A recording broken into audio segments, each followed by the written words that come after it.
You should add this piece for your act head. You know, you go Rudy, Rudy, Rudy. Yes. And then you do some bits. And then Yes. you should start adding some other pieces like horny, horny, horny. Absolutely not. You know. Hello and welcome to Good is in the Details. I am your host, Gwendolyn Dolske, and guest hosting with me today is LA lawyer. I mean, he does everything. He's on podcasts. He does comedy. Can I say you write sci-fi for fun? Sure. There we go. It's out there. The secret's out. It is out there. Rudy Salo. How are you doing, Gwen? I'm doing well. I want to commend you for your patience as I was trying to figure this thing out. The one thing I don't do is technological things. I mean, for some reason in this recording relationship that we have, whenever you come to the Nixon Peabody office, I'm the sound engineer. Yes. And it's ridiculous because I don't know what I'm doing. Just I am wanna a lay that out patient there. woman. You're very patient in considering, everything that's going on and how many things that you have. Yeah, I just wanted to commend you. Thank you for coming to downtown. I know that's not easy. You probably didn't take the train, which is okay. We don't need to talk about that. Did you drive?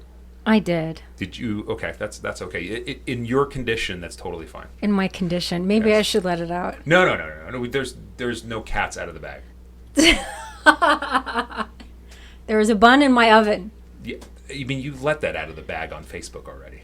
I know, but I haven't said anything on the podcast. Well, everybody Now that it's follows out. you, yes. So that we don't need to talk about that though. No. That, you know what? That'll be upcoming episodes. Did I ruin something? No, you didn't. No, please. That'll be in upcoming episodes. Okay. Today we're going to talk about comedy. Let's talk. And we're comedy. already smiling, so this is good. I'm smiling because this thing's actually recording and I have a microphone and you're here and I'm happy. Okay. That's excellent. To have our discussion about comedy, we have a comedian, producer, author of 7 books, 3 on relationships, actor, writer, and he's also a teacher for comedy writing or for stand-up, yes? Yes, ma'am. Jeff Hodge. Hello, everybody. Thanks for joining us. He is a great teacher and that's actually how I met him. I met him through his comedy course. So Okay, so is Rudy funny? He says he's funny, but is he funny? Rudy. he just said the funniest joke of my entire act. I could basically just start it out that way. Yeah, Jeff, am I funny? I mean, I've got a long way to be funny. No, you're funny. Which means you have a long way. You know, I mean, it's like the thing about being. This is what I've always said about anything you do. If you do it long enough, you're going to get good at it. Mm-hmm. That's just how it is. So if you're only doing it for like a year or two, you're not going to be as good as somebody been doing it for like 8 or 9 years. You know, that's all it is, really. You know, some people are just naturally. When I say naturally funny, I mean like just like Rudy. Rudy has a personality, a likable personality, so that lends itself to comedy. Some people have no personality, and it's really hard trying to make them funny when they don't. But wouldn't that be a good life skill, though? What's it? For somebody to learn comedy? Because I would imagine it's that finesse that for somebody who maybe is a little bit behind on the social skills or doesn't have that natural wit, that learning comedy would really help. It allows for that social grace, I think. To read a situation, and it requires some deliberation. Why are you smiling at me? No, because I'm hearing what you're saying, and I'm picturing some people, and so I'm picturing the person that is, kind of like a little awkwardly socially, and now they take a class, and now okay, I'm funny, and then they go, hey, and everything, and it's like, dude, you're just out of your league here.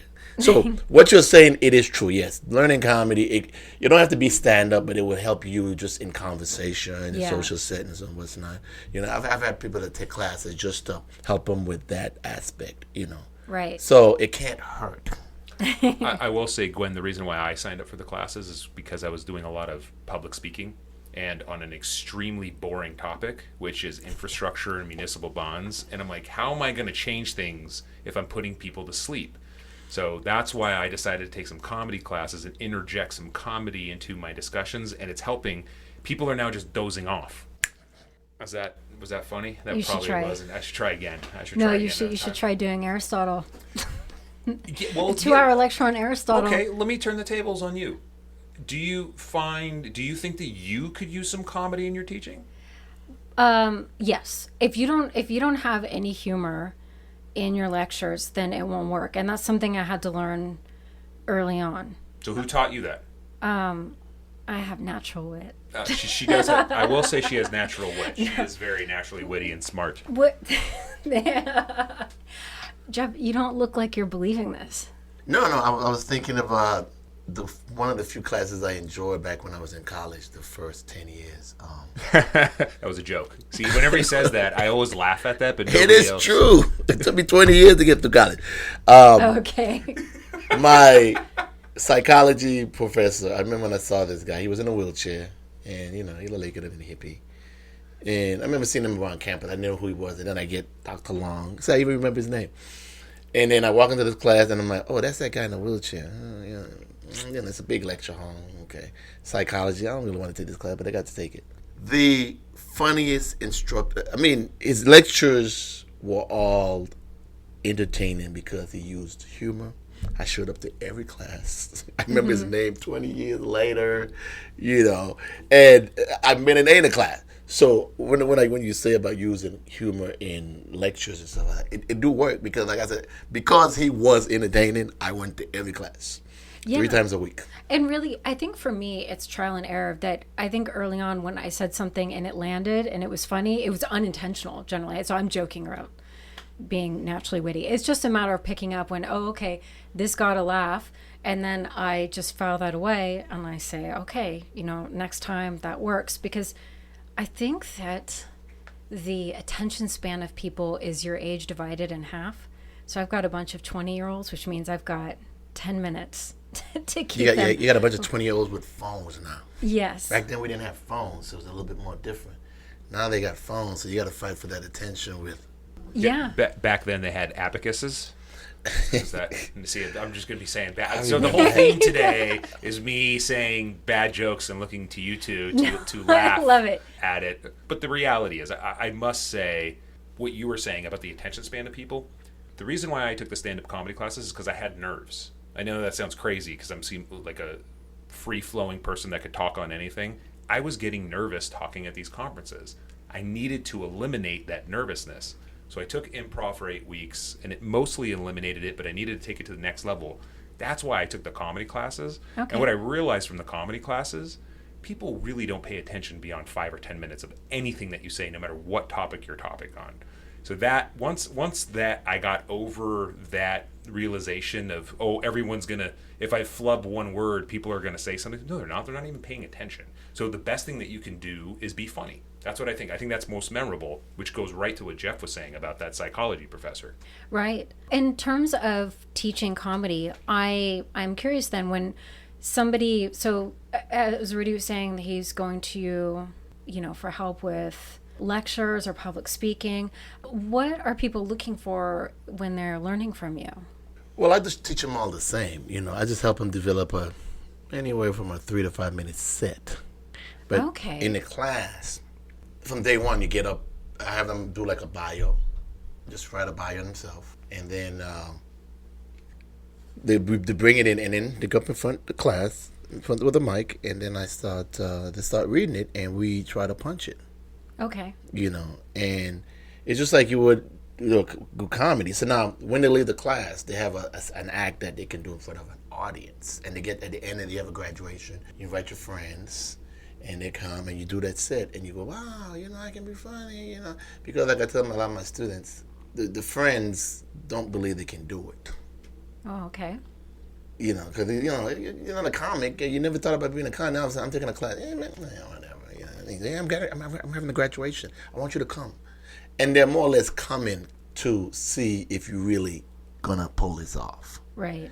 The hardest thing what people don't realize is to get to a monologue from point A to B is hard. Just memorizing it is a hard thing. Then you got to factor in the pauses, all the nuances of the joke and stuff like that. It's a lot going on in 5 weeks to pull it off. And then it's saying, oh my God, you really did do it. I can't believe it. So it's the same. And now some people take that moment where, wow, I was able to do this, and and it gives them confidence. And the time they have to speak in front of an audience, it's always like, you know what? I took a comedy class, and I was able to make people laugh that I didn't know. So, doing a little lecture here on this, it shouldn't be a problem. I agree 100% with him. That's exactly what happened. It was a 5-week course. The beginner course is 5 weeks. From day one, you're getting in front of people, and you got to be kind of funny. And Jeff's picking you apart, and other people are picking you apart, and they're giving you suggestions. At the end of the 5 weeks, you perform in front of an audience at a comedy club, and it's great. I will say, no matter who you are, no matter how confident you are as a person, you are nervous before you get up there. It's one of the scariest things that you ever do. It's the feeling after. It's that, oh my God, I did it. I did it. I finally did it. I would highly recommend anybody that did it once to continue to do it, because it just continues to get better and better, and you become more confident. I think that the nervousness can creep back in unless you're doing it at least once or twice a month, going to open mics and everything. But it's the building of confidence, which we as human beings always need to work on. We always need to work on building our confidence. And having the skills of doing stand-up comedy is one of the best ways to build it. That's why I went to Jeff. That's why I did his beginning course, his intermediate course, and I'm honored every time he asks if I want to do some stage time, because it's really helped me out a lot. I'm clearly still not funny because you guys haven't laughed at any of my jokes today, but confidence-wise, I feel a hell of a lot better. Rudy, you know what I was thinking about your thing? Here's another. This is the extra stuff I throw in there. You should add this piece for your act head. You go Rudy. Yes. And then you do some bits. And then you should start adding some other pieces like horny.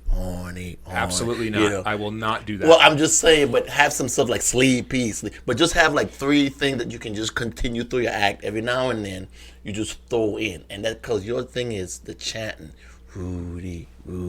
I get it. I love the idea. So just throw stuff. You just stop, and then you just hungry. And here's a topic that we'll talk about today. It's a fine balance, Gwen, of what I got to do, because my day job is I'm an attorney. I work at a law firm. I represent clients.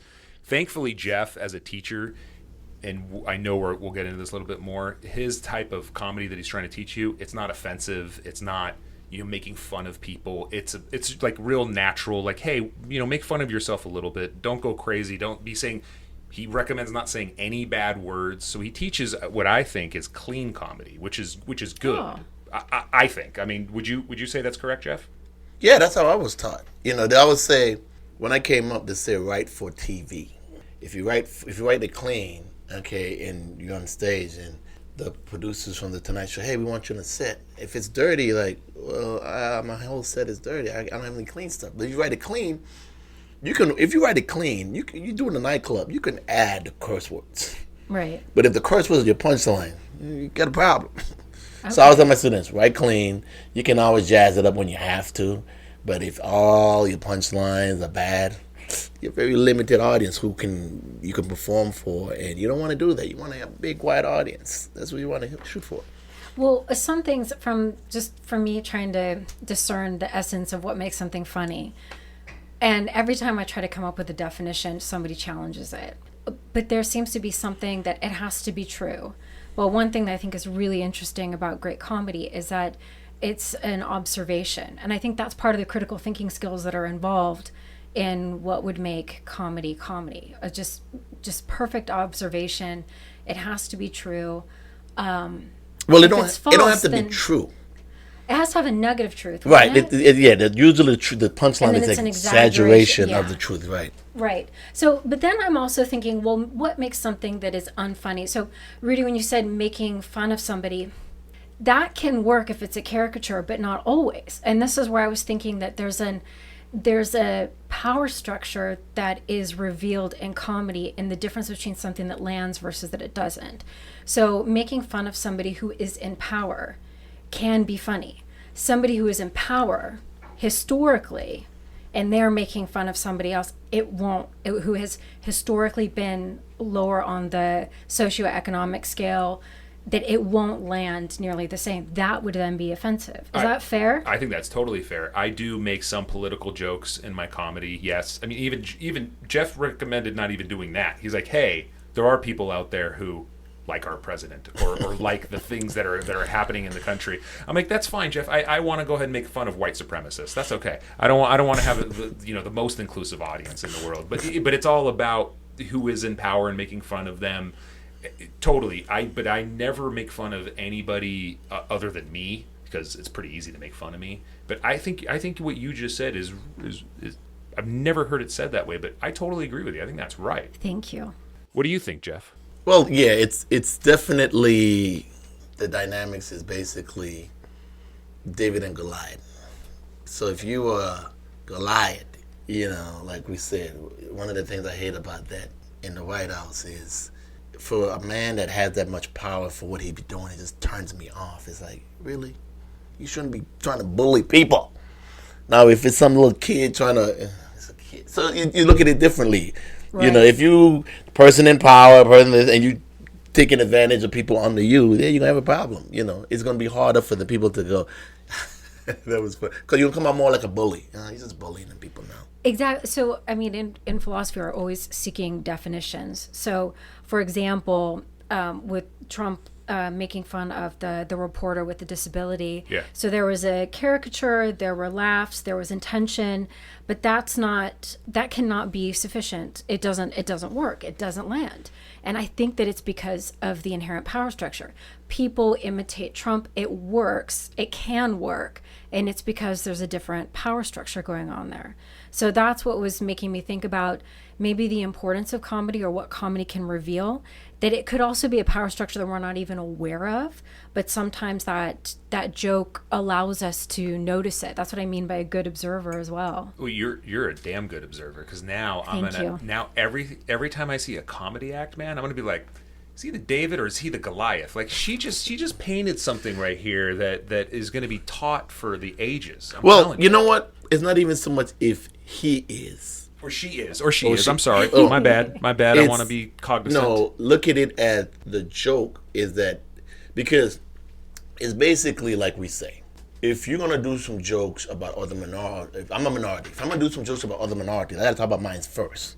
Amen. Okay? I can't just start talking, they're not coming for the racist. But if I'm making fun of myself first, and then I go to them, then like, he's just being. So that's what you need to say. We know what's the dynamic. If the joke lands, did he set it up properly? In other words, David and Goliath, did he put himself in a position of he made fun of himself, and then after he did that, then he went on, to other people? It's gonna work. But if he does it the other way, he's gonna come off as a racist, or a chauvinist, or whatever. And that's usually how.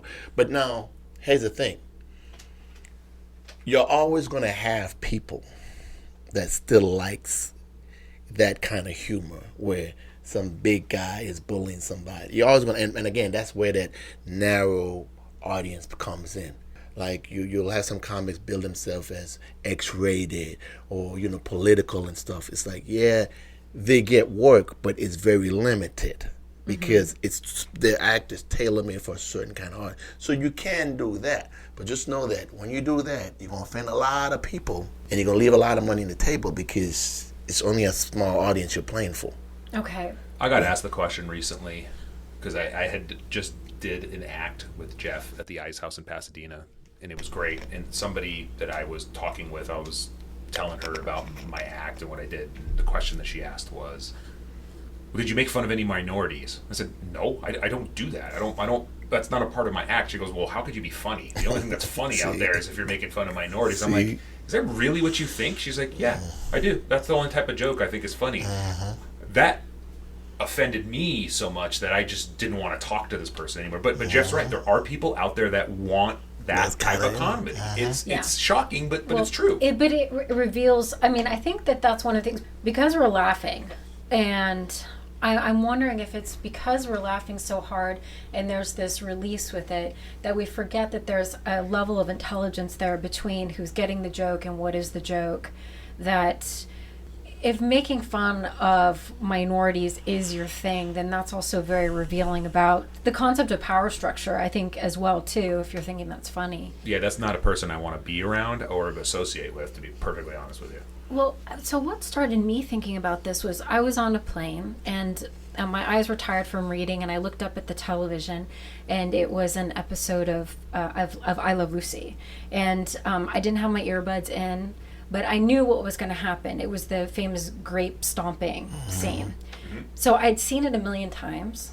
I don't have my earbuds in. I know what's going to happen, and I'm still laughing. So I'm trying to figure out, okay, what's going on here?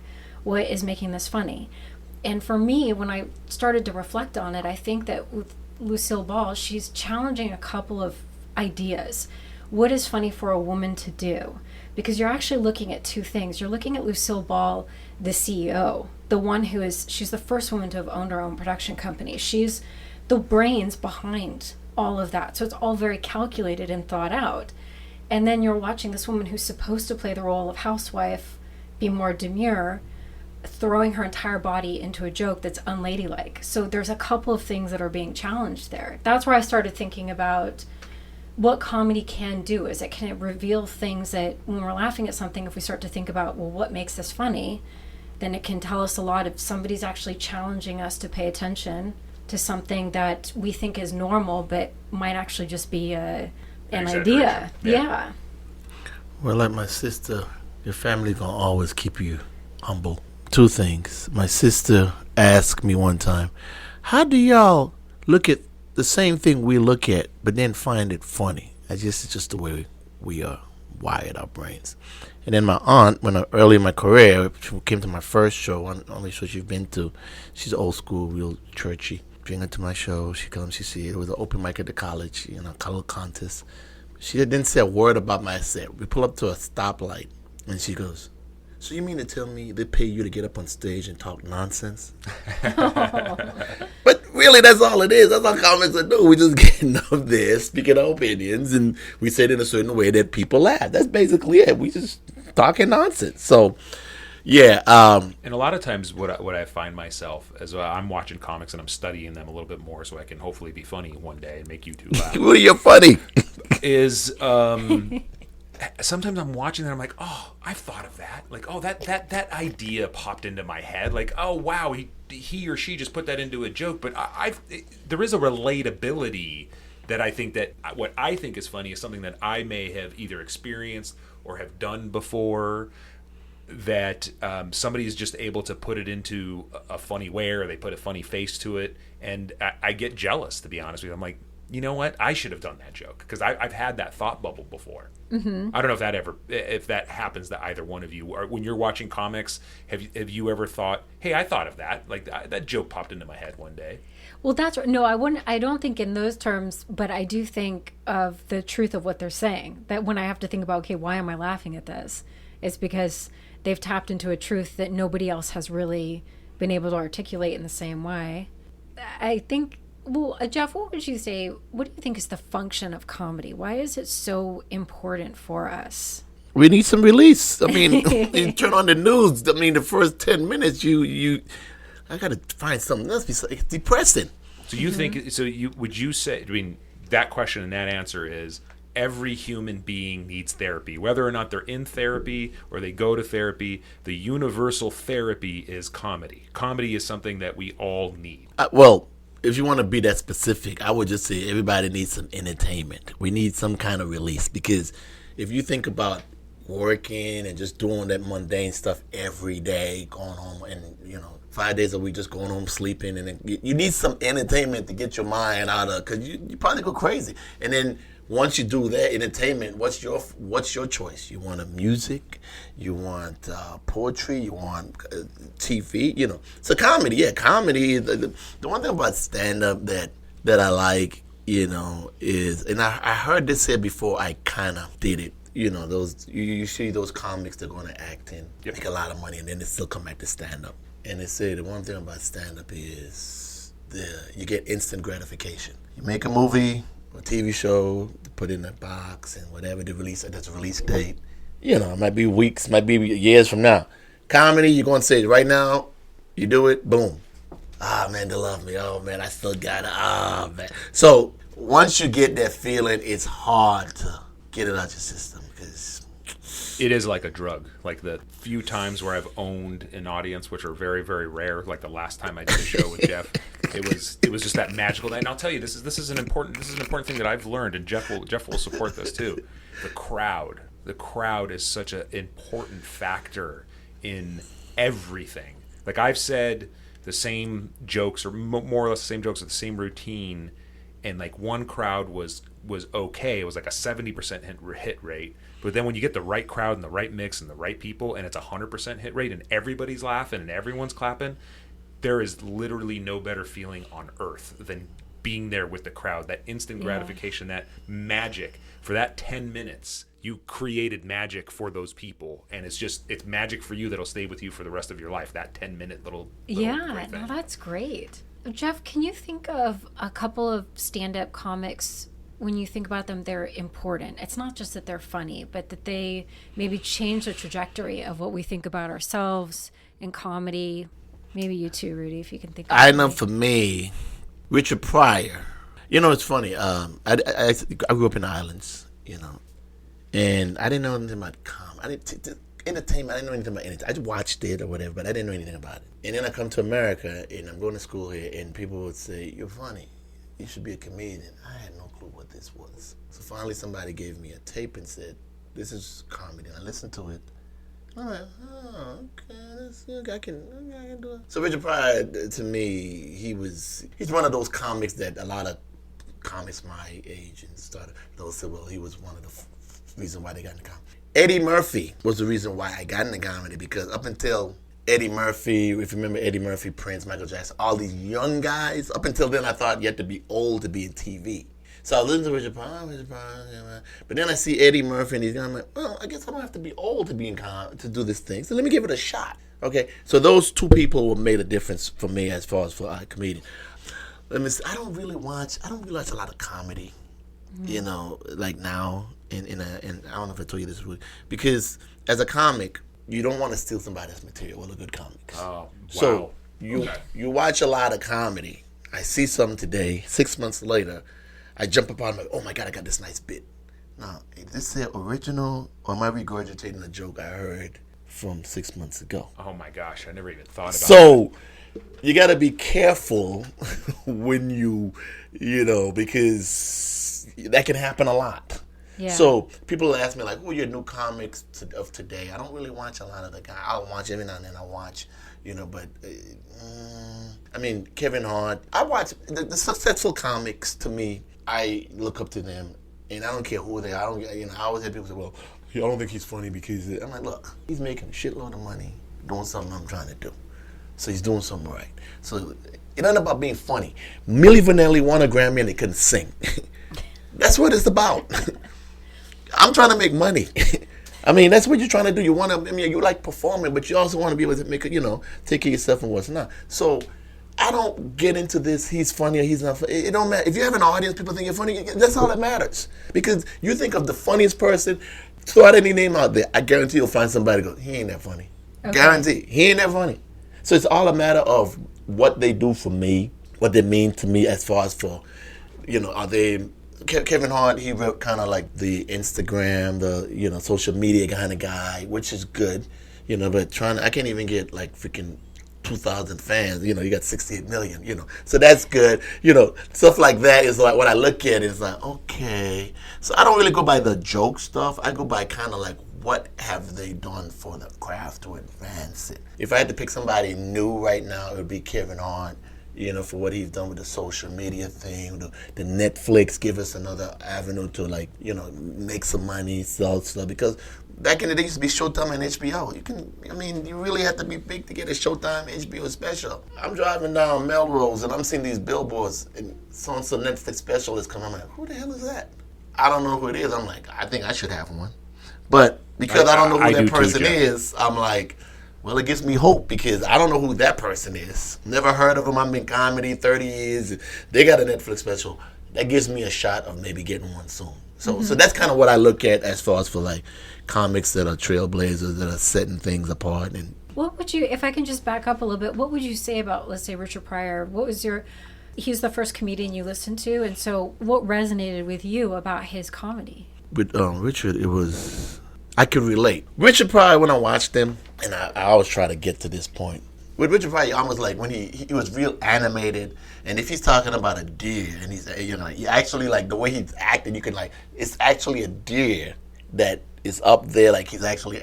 So I always wanted to be. I like the way that was so clear and how he was able to do that. And it took me a really long time to get to that point where I could be as animated and talk about stuff and make it seem like, okay, people can relate to what I'm saying. At least can, you know. So I like that about Rich. He was very true to his, like he said, Richard Pryor. There were two Richard Pryors. There was the first one where he just did jokes. He quit and then he went away for a couple of years, and then he came back, and it's the Richard Pryor that we see now, who was, you know, Richard Pryor was honest. He talked about life, true life stories. You know, I mean, his language was kind of crude, but that's the way he talked. So, but I liked the way Richard was he was very honest in what he talked about. Very animated. Rudy, how about you? Yeah, I too was a big Richard Pryor fan. Although you and I are the same age, and Jeff was joking around about Richard Pryor being old. He was really old. I remember Richard Pryor on the Sunset Strip coming out in the early '80s. I still remember that from a very young age. My parents, being immigrants, didn't really I don't think they understand English like perfectly well, so they didn't know like bad language versus good language. So the type of stuff I was listening to as a little kid, I probably shouldn't have listened to. Nice. It probably had a negative impact on me. But like, here were the big comedians when you and I were growing up. Eddie Murphy was huge. Yeah. You have Delirious, you have Raw. You go back and listen to those these days, and it's like, wow, like I that was funny in the 1980s. It's very hard to listen to some of that stuff these days just because of the new environment. That's okay. We all change. You know what else was huge when we were kids? And probably people in your grade school and people in my grade school were listening to him. Andrew Dice Clay. He was Yeah. huge. Yeah, he was Yeah. selling nothing. He was huge. He was Madison's- selling out Madison Square Garden for Yeah. 5 nights. And think of the stuff that he was saying and doing back then, and like where we were as a society back then versus today. And while Andrew Dice Clay had a pretty good resurgence with like Entourage, his material just can't work these days anymore. It just won't. Like, we have changed, and I mean, I have changed, and the people that I know. A couple buddies of mine the other day were sending around a couple of tweets about like Andrew Dice Clay, and we're like, I can't believe we used to listen to these guys. And these guys, we're not all like angels. Like, we're still a bunch of crazy dudes, but we're like, I can't believe this was around when we were little kids. It's just it was just different. I don't know how to describe it. As comedy as art, what it would do, just like any work of art, would reflect the time in which the cultural attitudes, because it has to. That's what I think is interesting about comedy or art in general, is that it somehow it advances it, and it's also got a historical stamp at the same time. For sure, without a doubt. That's what I think about, like, back to the I Love Lucy, is that, and she's still in a historical context of what will sell. There's a very traditional gender specific role that she's playing, and at the same time is stepping outside of it enough to challenge it. But yeah, but Andrew Dice Clay. I mean, you probably heard a little bit of it growing yes, up. Yes, and I know a couple of jokes that I will not say. Right. Yeah, remember the nursery rhymes? I mean, you remember? Oh yeah, that's right. That's right. We we were little kids when we were hearing those. I mean, think about it. I mean, really. I mean. Okay, so what made it funny? Well, yeah, I mean, really, what was it? Was it that it was so crass that you just couldn't? I think so. I think honestly, because I was a little kid, like I said, I was making fun of my parents a little bit. Back then, when you're a little kid and you hear the F word, you just automatically laugh. And then when you hear a comedian making nursery rhymes, when you're barely just a little kid and he's making these nursery rhymes that you remember from a little kid, and he's making them with bad words and sex stuff, it was immature. I mean, it was immaturity. I mean, I was like under 13 years old. But it was funny, I gotta admit. It was funny back then. I mean, I'm sure we all thought it was funny. Like, but things change. I think. I don't know. I mean, one of the reasons why we got together, right? And I think this is a great thing, and I think we should talk about, is the Dave Chappelle special that just came out on Netflix. That was one of the explosive, most recent stand-up performances that got this nation talking about, whoa, what's funny? And this is the Sticks and Stones, is that? Correct. Okay, I just want to make sure so that everybody knows. I mean, so one of my friends told me, I want you to watch this, because one of my friends, he's just responded and has been very frustrated with what's called cancel culture. And so I hadn't read any reviews, so I actually watched it with two people, kind of curious to see what the reactions were. And there are times when I was laughing And I wasn't sure what I was laughing at. Was it the joke or that it was so outrageous, some of the things that he was saying? So some things that I would think would be off the table in terms of jokes would be things like pedophilia. Like that would be off the table. So I don't want to ruin it for anybody, but go watch it. First of all, go watch it. Yeah. Please go watch it because it is important to this discussion. So every time I think, something like let's say a rape joke, can that ever work? And my instinct is no, and then somebody will challenge it.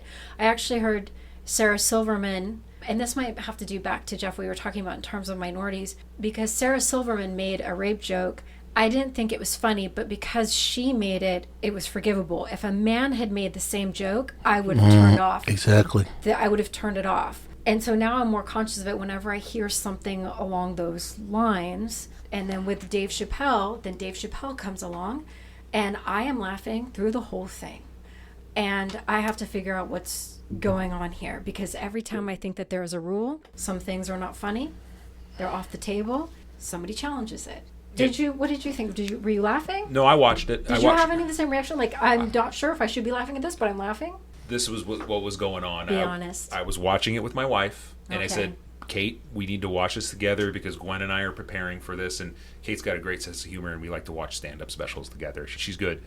Hear what was going on through it. I don't know how many times I said it, but the words, oh my God, oh my God, oh my, were probably said about 20 times during the program because it's, wow, like this dude, he didn't hold back on anything. He basically said, what are the most offensive things in America right now?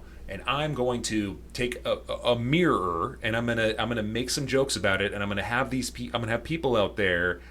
If anybody's watching this, I'm gonna make them laugh because I'm Dave Chappelle and I'm damn funny and I'm a smart person and I know how to guarantee that. And I want people to look at themselves.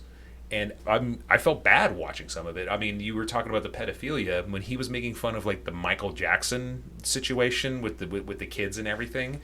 Because I did watch the Michael Jackson special. And I do have the reaction of whenever I hear a Michael Jackson song now, I turn it off. Yeah. And Dave Chappelle made fun of that. And so he's making fun of me, and he's making fun of we as a society. And it's smart comedy. Yes, it's offensive, but it's smart. And we as human beings, we're not perfect. We always need to reflect upon ourselves, in my opinion, and that's why I really enjoyed the special. And he was aware of it too, because at some point when he says who's going to be responding to this, and he was very much aware that he knows he's putting stuff out there and people are going to be criticizing him for it, and he just went for it anyway. And he's not the first comedian to push boundaries, but I'm wondering if in the age of Twitter that it is just, or the age of cancel culture, that if it is just different now, because he's not the first comedian to do something like that. Let me ask a question, actually. And Jeff, I'd like your thoughts on this, and I definitely would like your thoughts on this, Professor. Is the importance and is the role of comedians, because we are in this heightened sense of, hey, you can't say that, you can't say this, you better watch out, I'm worried about cancel culture, I'm worried about losing my job, I'm worried about pissing off a client, I'm worried about something. Is the role of the comic these days, is it their role to actually bring this untouchable stuff up, have us kind of have these discussions? Is the importance of the Chappelle special the fact that we're getting together and analyzing it and analyzing ourselves as a culture and a society because nobody else can do it? Is that the role of comedy? Is comedy the last place where the stuff that shouldn't be talked about can be talked about? Because, oh, well, you showed up tonight, clearly you knew that there were going to be some jokes, so you can't be offended by this. Is that one of the roles of comedy these days? Jeff, what do you think? It always amazed me when people, take stuff. Look, the way I look at it is, I'm a comic. I'm not a politician. I'm not a CEO of it. I'm a comic. I'm going to say things. Some might be smart. Some might be dumb. I'm a comic. Unless I say, this I'm really serious about. Don't take nothing I say seriously. I'm just here to entertain. So, getting back to the Dave Chappelle stuff, this is what I think. I know this happened. For what he did, some of the stuff that he said, when I looked at it, I was like, wow, he went. See, I was more or less like, wow, I wouldn't talk about that. But wow, he went there. But see, this is what I imagine happened. Dave come up with some ideas, or he's even talking with his friend that's watching the Michael Jackson special. I don't think Michael did it, blah, blah, blah, blah, whatever. And he's riffing, and friends say, that's funny. You should do that on stage. You think so? Yeah. I'm going to think about that. So Dave Chappelle got his audience. It wasn't Jeff Hodge just going to the comedy club and people don't know who I am. Those people who were in there were Dave Chappelle's audience. So if he started reading the yellow pages, they would have laughed. So he polished up those thoughts in front of probably smaller little audiences, little places. And he decided, yes, I know this is going to be controversial, but because this is if nobody in that audience laughed and they aired the special, Dave would be canceled. But because his audience was there and they laughed, when people watch it, the people who think like that, man, this dude's a genius. Other people, oh, he shouldn't have said that.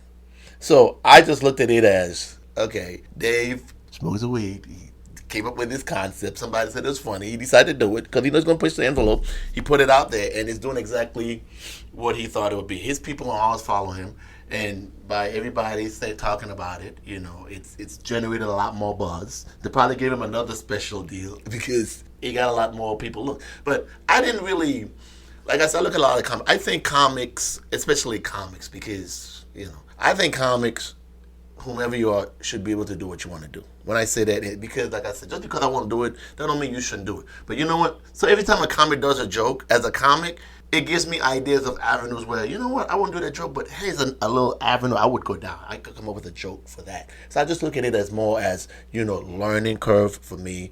Learning, okay, I'm going to talk about this. Hey, I could do this. I may not talk about pedophilia, but I could talk about, something maybe on the other side of that, or what would I have done if it was my child, or, how they should be reacting, these parents, how the authorities. So that's kind of how I look at that kind of stuff when I see these controversial comics. I'm like, I wouldn't do it, but God bless you. It's also demonstrative of a free society as well, because the other side of that is that if this is too offensive and you want to say you can't do it, we're not willing to go that far either. Yes. The arts in general, if anybody studies any of the arts, then their parents, freak out about it. Like, what are you going to do with that?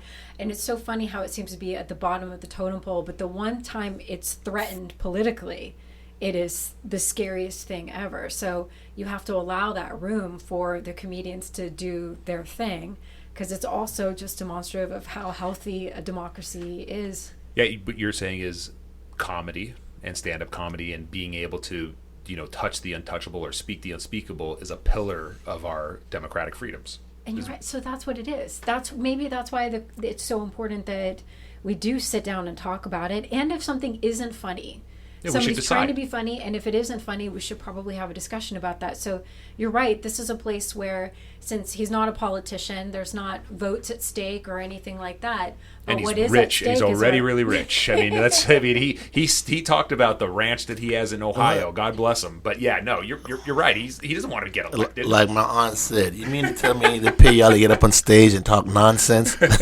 Yeah, that's what they do. So if I say anything up here that may offend you, please, it's just jokes. As a philosophy professor, you talk about Aristotle, you talk about Plato, you talk about the history of democracy and everything. I really do believe comedy, without it, we don't have democracy. Yeah. And there are some very important Supreme Court cases. One of them, The People versus Larry Flint. Or was it The People versus... That was the movie. Wait, the name was Jerry Falwell versus Larry Flint, where if you actually watch the Larry Flint movie with Woody Harrelson, fantastic job, the root story of the movie is an extremely important Supreme Court case about parody and the importance of comedy and how that is so important in our society. It's a fantastic film. Put aside the disgusting things of Hustler magazine. It's the legal aspect of it that's extremely important. And that really, at the end of the day, had that case not come down the way it came down, who knows where comedy would be these days. Right. Really. Yeah, people... Like I said, I've seen, you look at some of those open micers, and some of the new guys, and a lot of times they're just saying things. Sometimes it's offensive, but you learn something out of everything somebody says. Or, like I said, the comments like, okay. It spurs some kind of thought. Yes. And I think that's good, because if we all just thought the same way, I don't think there would be anything new being developed because, but somebody says this, somebody says that, and like, hey, I'm gonna take some of this, and next thing you know, you get Kevin Hart, you get Dave Chappelle, you get Seinfeld, because they're taking all the best and making it into their thing, and then make it their own and push it out there, and people are like, oh, he's funny, I like that. Dice Clay, man, I can't believe I forgot all about Dice Clay, dude. So I know, did man. She asked me about comedians that you remember Yes. when you were kids. I would be a liar. Dice Clay. Anybody that knows me would be like, dude, when you were a little kid, he was one of the biggest comedians. Yeah, and he we was. would listen to him. Met Stadium, dude. I mean, it was big in the 80s. I mean, He was- things that were funny in the 80s are not that funny anymore. They're just not. Sometimes I watch 80s films and I'm an 80s junkie and I get offended by stuff. But I will say this. It's another thing I like about Richard Pryor. Okay. I go back and I listen to, or I watch Richard Pryor live in concert. I think to me that's probably the funniest stand-up right there. Live on Sunset Strip. Mm-hmm. I still laugh to this day. I still bust up. And I'm not offended. It's hard to. I think about that, and I think of some of the comics, and even like with music, and it's one of the reasons why Shakespeare. I heard that they said Shakespeare wasn't necessarily the best writer in his day. It's just that he had so much of the volume of work. Most of his work survived, so that's why he's the most well known. But so when I think of some of these comics and other these artists and music, and I think about them, Bob Marley's one of my favorite artists. And I'm like, I listen to his album, his music today, and it's still timely. And I try to do that with comics and like big names and stuff, and say, okay, 5 years from now, 10 years from now, is this here still going to be relevant? Am I still going to be able to laugh at this 10 years from now? And if you can do that, that person's a very good comic. Amen. Yeah. Very good comic. And there's some wisdom in there too. I'm completely blanking on the comedian's name, but he's been in what was it? I'll edit my pause out. It's called the pregnancy brain. Yeah. I'm sorry, but it is. It is. No. Oh my God, he was so funny. So he was also big. The first person I heard on a CD or something like that, and he was in all of the what was Mallrats and Kevin Dogma. Arnold? Kevin Arnold. No. Oh, Kevin Smith. Kevin, yeah. Okay, Kevin Smith film. He was always one of the comedians in Kevin Smith's films. He played the bishop in Dogma. Oh, and George his Carlin. stand-ups. Yes. Oh, yes. yeah, he's like... Yeah, But there's some wisdom. yeah, I think he's that's Richard what Pryor, it is. the He's same the era. same thing. same I level. think Yeah. Andrew Dice Clay, the reason why it doesn't hold up is because there was no wisdom in the joke. But he was a character. He was Yes, and he wasn't. And you got to be fair to him. When you go and you hear him talk, he was like, guys, I did this to what Jeff was saying.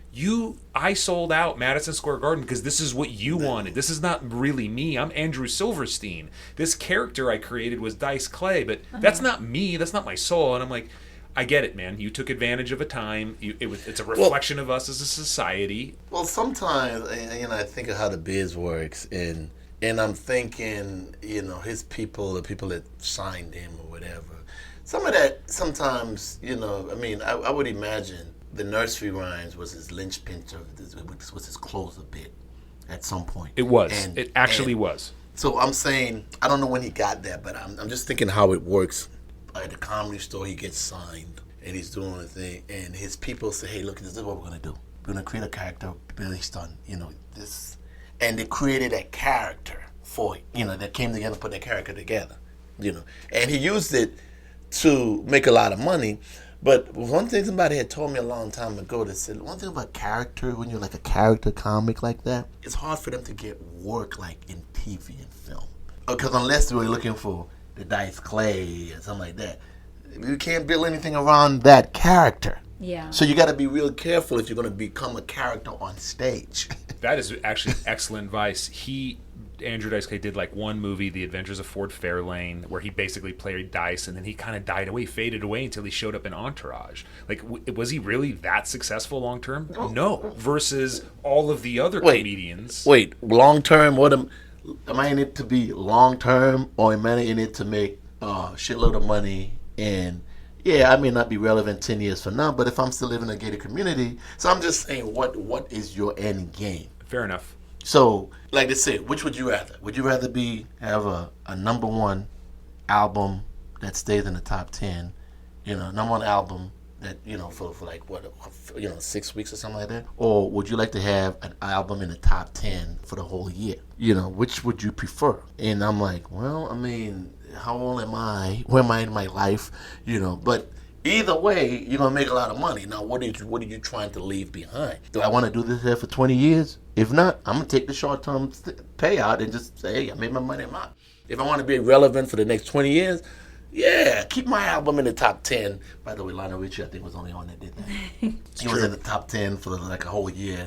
That album. That's why, So all night long. I know. All night. Is that what you're thinking of? Well, it was that. It was. There's one from 1983 where he's sitting down in the cover and he's got I don't that remember white the cover. coat I on. just know it was that album. It was a good album. It was that album that stayed in it. Outrageous. It was outrageous. He kept saying that at the Grammys and stuff. But yeah, I think not everybody's gonna last for decades. The key thing I think in this biz, you come in it to do a couple things. You come in it for the fame and the money, and you want to do your craft. So Dice Clay got fame and he got money. Now, okay, anything else is gravy. I mean, we still talk about he got an entourage. He may not be selling out the Met Stadium, but like YMCA, I'm still surprised them guys still tour and they have their I saw them at a followers. bachelor party recently. No joke. They're making money. I like your point. If you're going to choose a career as a stand-up comic, you think it's a couple of things that you need to consider. Are you going to be a character on stage? How's that going to affect your future roles? Do you want to get into TV? Do you want to get in movies? And are you in it to win it quickly, or do you want longevity? Do you want to think about your legacy? What inspires you when it comes to comedy, or how do you get your students to see comedy, to observe? What inspires you? Is there some sort of a process, a place, a way to look at things? Comedy-wise, what inspires me, I have quit this biz so many times, and then 2 days later I got a really nice joke. Oh, this is gonna be funny on stage. So that always pulls you back in. It's like Michael Corleone from Godfather Part 3. Every time I'm out, they keep bringing me back in.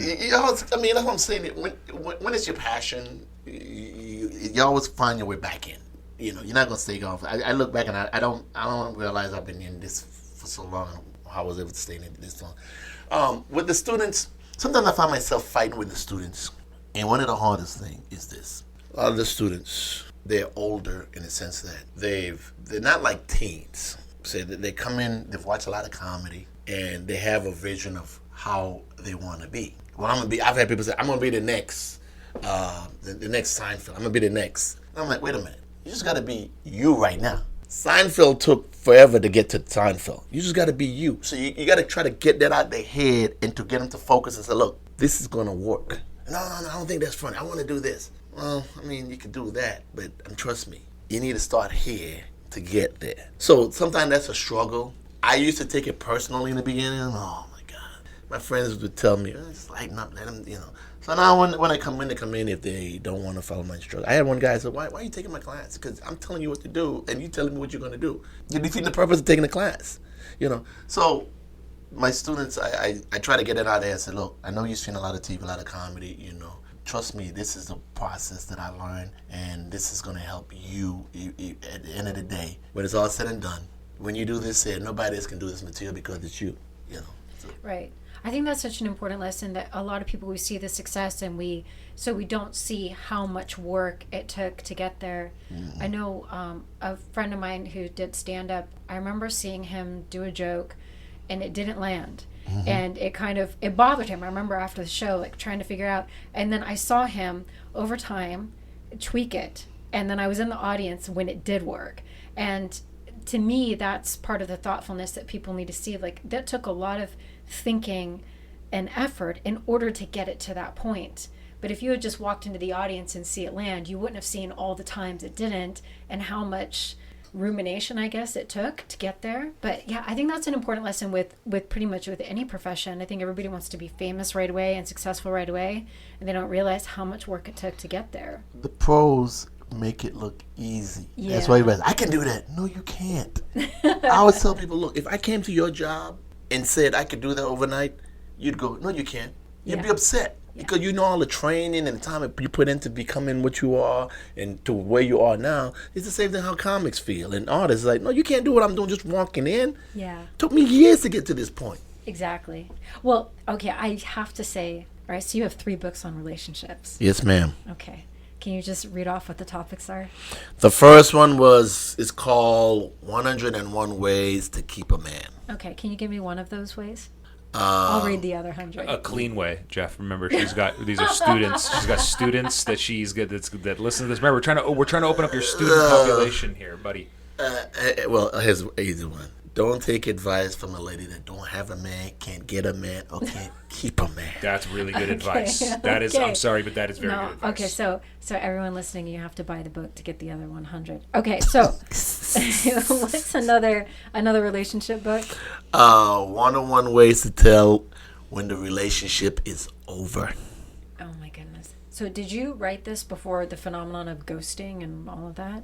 Yeah, this was written back in the early. This was like in 2003, 4, somewhere around then. Yeah. So what is one of the 101 signs? Well, if you don't have his number, That's pretty. I mean, Okay. That's, it's so obvious yet true. You know, it's funny that I wasn't even going to write that book. That book came about from a female friend, a coworker, telling me. I was working in a law firm at the time, and I had done 101 Ways to Keep a Man, and I was going to write the next one. And she was telling me about one of her friends who was living with this guy, and he had like double sinks in the bathroom and all that stuff. And she came to his house one day, and all her stuff that was in the bathroom was in a 99-cent bag hanging on the front door. And God. He told her some BS. It's not a good sign, by the way. That's not a good sign. She was like, well, he said he's remodeling, whatever, blah, blah. And she's like, she doesn't even know that it's over. It's been blah, blah. And I'm like, she said, you should write a book called 101 Ways to Tell When the Relationship is Over With. That's how the book come across, because I'm like, some people just don't get the signs. Oh, my God. Okay. All right. So we have to buy the book to get the other 100 signs. And what's the third book on relationships? What's the third book? 101 Ways to Tell if the person you're dating is crazy. Every woman got these stories. Okay. So what's one of the 101 ways? If he asks you to marry him after dating for a week, he's crazy. I am officially crazy. I pretty much my wife and I got like practically engaged the night we met on a blind date. It's true. This isn't true. Wait. I've always wanted to know that I am crazy, and I've been telling people I'm crazy. Okay, so this is just confirmation of what you've suspected. Yeah. What we've all suspected. Wait, thank you. Wait, let's back up here. You met her then, but y'all had been talking before, right? No, it was a blind date. Oh my goodness. And she was in New York and I was in LA. We weren't even in the same city. I'm crazy, people. That's confirmation. Rudy is fun. He's just being funny. No. I'm being Rudy. No, I'm serious. This is the truth. Crazy.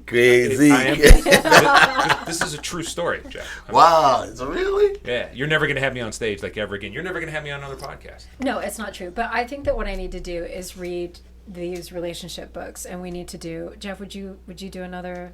Would you do another episode? A relationship podcast? Hey, I got nothing but time. Okay. Jeff, how can people get in touch with you? What's your Twitter handle and all that good stuff? Oh, my Twitter handle is @Jeff Hodge Comedian. That's HODGE, Jeff Hodge Comedian. You can also go to my website, jeffhodge.com.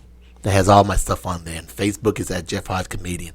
Rudy, if anybody has any questions about infrastructure or how crazy you are, @Salo Rudy on Twitter. That's SALORUDY. I am happy to give my own relationship advice, which is if you find the one, just tell them you love them and just tell them you're going to marry them that night. Just tell them. Just there's no time to waste. Oh my God. There's so little time in life. Just lay it out down on the line.